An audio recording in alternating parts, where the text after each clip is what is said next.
Hello guys! Welcome back po ulit sa ating YouTube channel. Aileen De La Cruz Vlog. Ngayon po, I'll be showing you how I start planting my succulent. So yes po guys, I have soil mix. Yes, there you go. We have soil mix na po, which I'm going to, or before soil mix po, I'm planning to stay with me on this video. I'll be sharing my journey with you about succulent. My succulents here in New South Wales po guys. As you can see, oh, it's very rotten stem na po siya guys. I have to cut it. Okay? Yan na po si Nicole. And then, I'll be removing these succulents. From its original pot, and I'll be using the pumice that we have here. Ayan. So I'll be saving this over there. Diyan ka lang muna. And then this one, we gotta start pulling it out. I'm expecting roots from this plant na po, guys. So let me just use my chopstick. There. Back in the Philippines po, I'm using chopstick as well, but that was made of metal. But this, let me just try to loosen it up bago ko po siya hahatakin guys. Ayan, iaangat-angat. Oh, makapit na siya guys. Oh, so I can say na adjusted na po talaga siya dito sa yan. Oh yes guys, wow. Oh, I'm happy. Kasi look guys, oh, it has plenty of soil. Imagine, in less than, I think 1 or 2 months, na naitusok ko siya dyan. Oh, buhay na siya guys. Set aside muna kita. And then the other, nakikita niyo po ba guys? Ito kaya. Yan. So there you go. Ito medyo ano na stem. Yeah, at least I'll be trying to remove those fallen leaves or rosettes. Yung ganyan. Oy. Come on. Kasi I'll be using the pumice from this soil mix.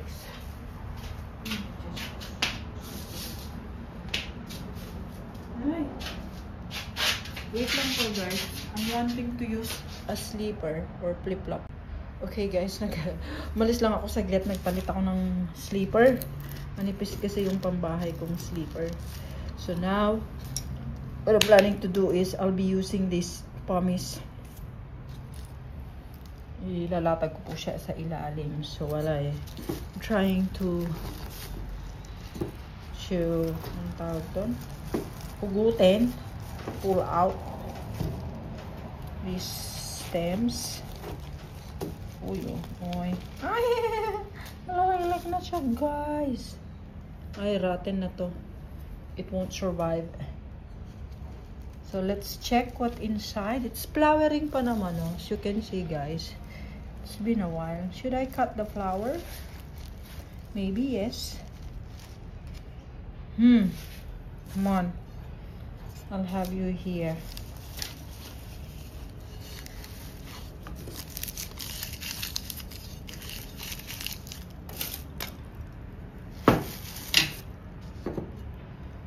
I'm gonna remove the dirt, all of the dirt. Yan. Yes. Transfer ko siya dito, guys. Oh, you can see. Alright. Kita ba, guys? Okay. Alright. So, yes.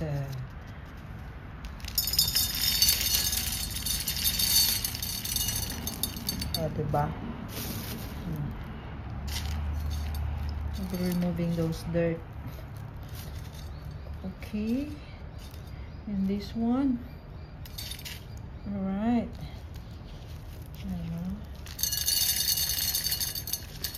Alright.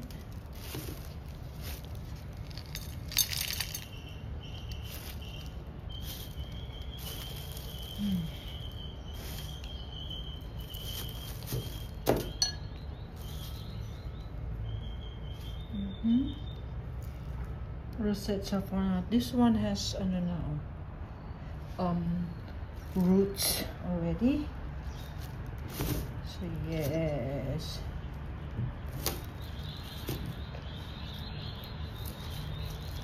Ooh.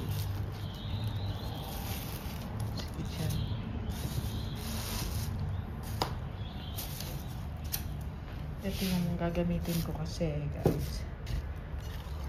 Lagyan natin siya ng pumice. Yan. And then, soil mix. Yan. Meron na po akong nakuha konti. Soil here. Yan.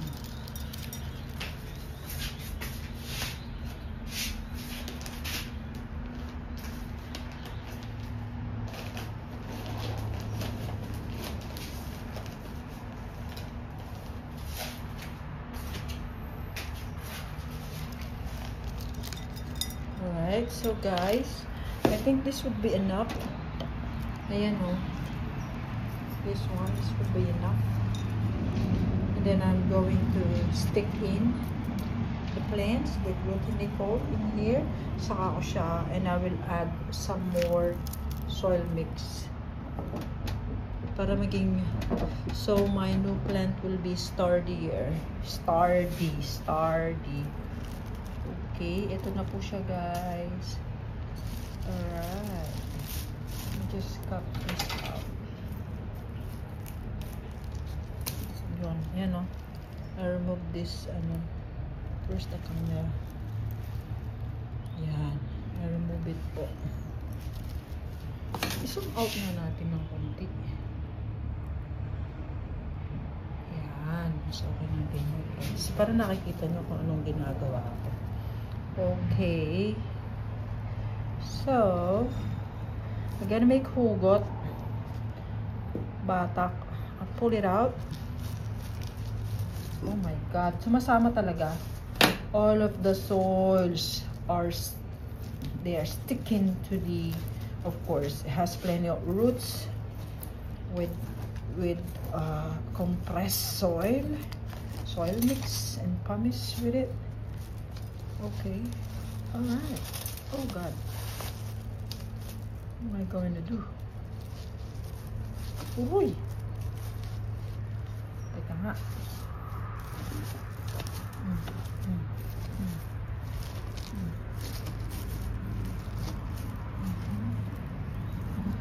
Can I make, I think I need to cut it into 2 pieces. This one, guys. Ika-cut ko siya into 2 para magiging dalawa na siya, guys, kasi they have their own roots naman separately. I'll try to figure out where to cut it. Yun. Alright. Okay. Alright. There you go.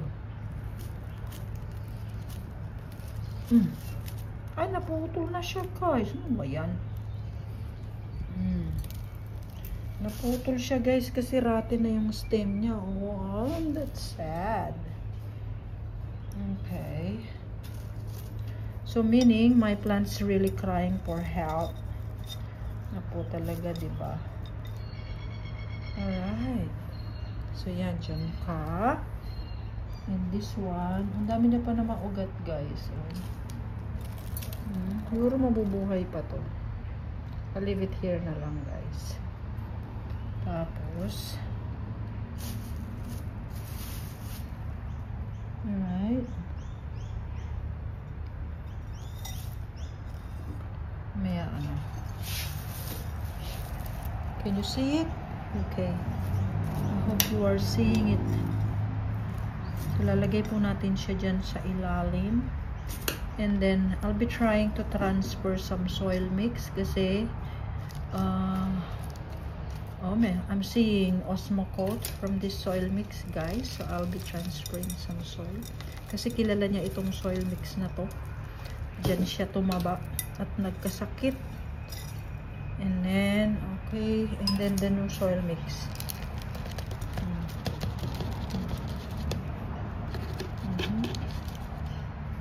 Alright. So,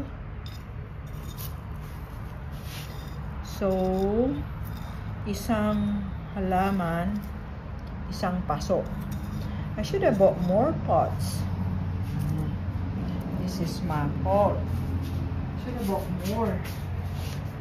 Diba?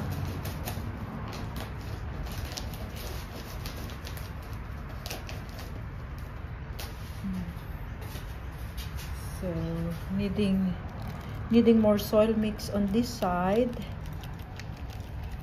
Okay. Add more into this side. So it will be even. I will spread it even. Okay. And that one, okay. And then I'll position it in the middle. Yan.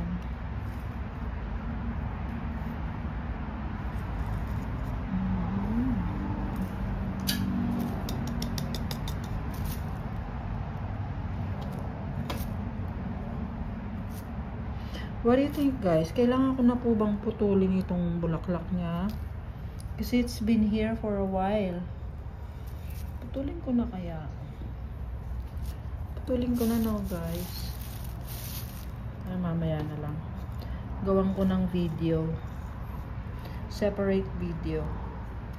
Ang aking mga all of my Pachyphyton glutenico. Ayan, guys. And there you go. I have transferred one stem in its new pot. And then wala akong pumice, guys. That's sad.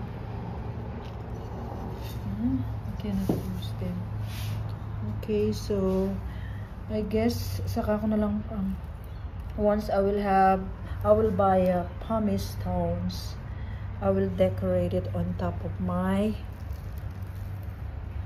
soil, on top of the pot. Yan, para it will look nicer po. But anyway, I think it's sturdy naman na.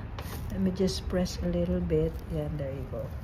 So I have one finished, and then I'll stick in the name.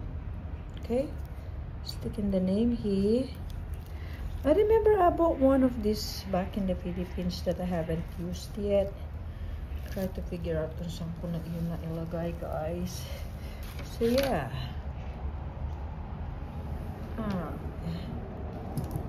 Okay, one is finished.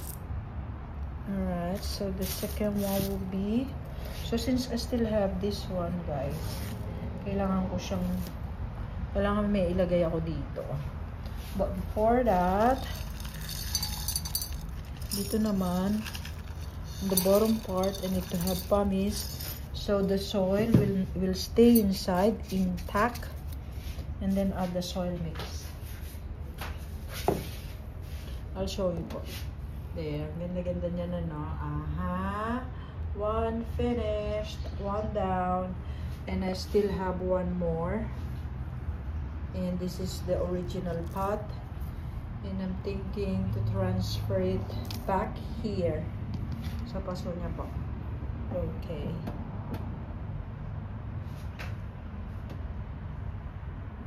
What I'm going to do next is to plant the original stem, which is this one po on the other side, and then the rotten stem, the original one as well, this one next to it, same pot. But look, guys, as you can see, the stem is rotting, so I'm going to cut it. Cut. Oh my god. Alright, I'll put you up here. And here. So yes, guys. Alright, hoping it will survive with flowers as well. Look at that. Ganda, no? So I will insert it back. Maybe I can remove some. Ayan, oh guys, I'm gonna propagate that as well, and this Whenever I try to remove some rosettes, twist it leftward or rightward. That's how it is lang po, guys. And then there you go. Alright. Okay.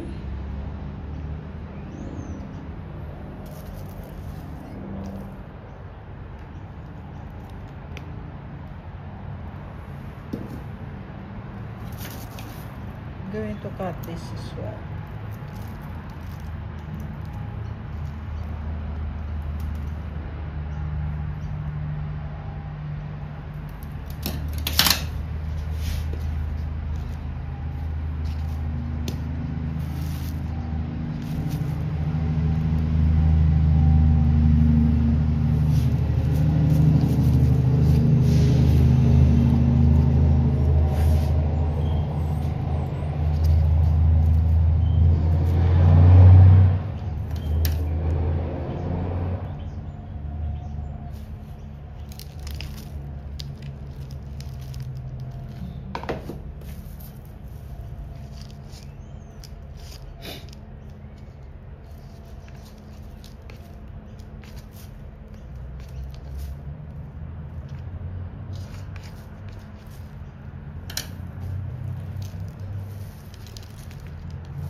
Yay! Yes! Yan.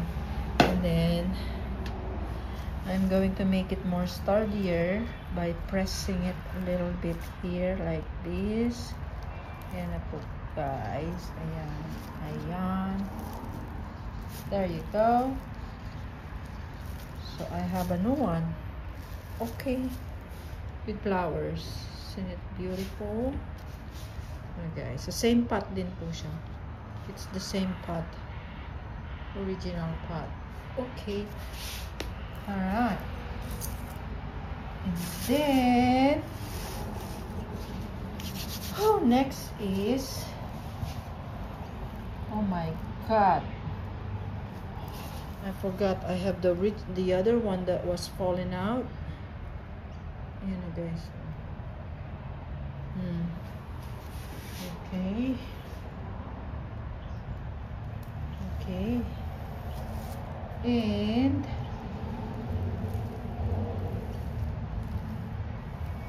planning to add this one, guys. Here. Ito po sa paso na ito.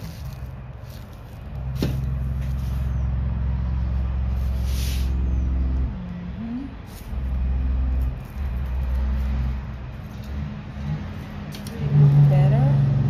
Okay.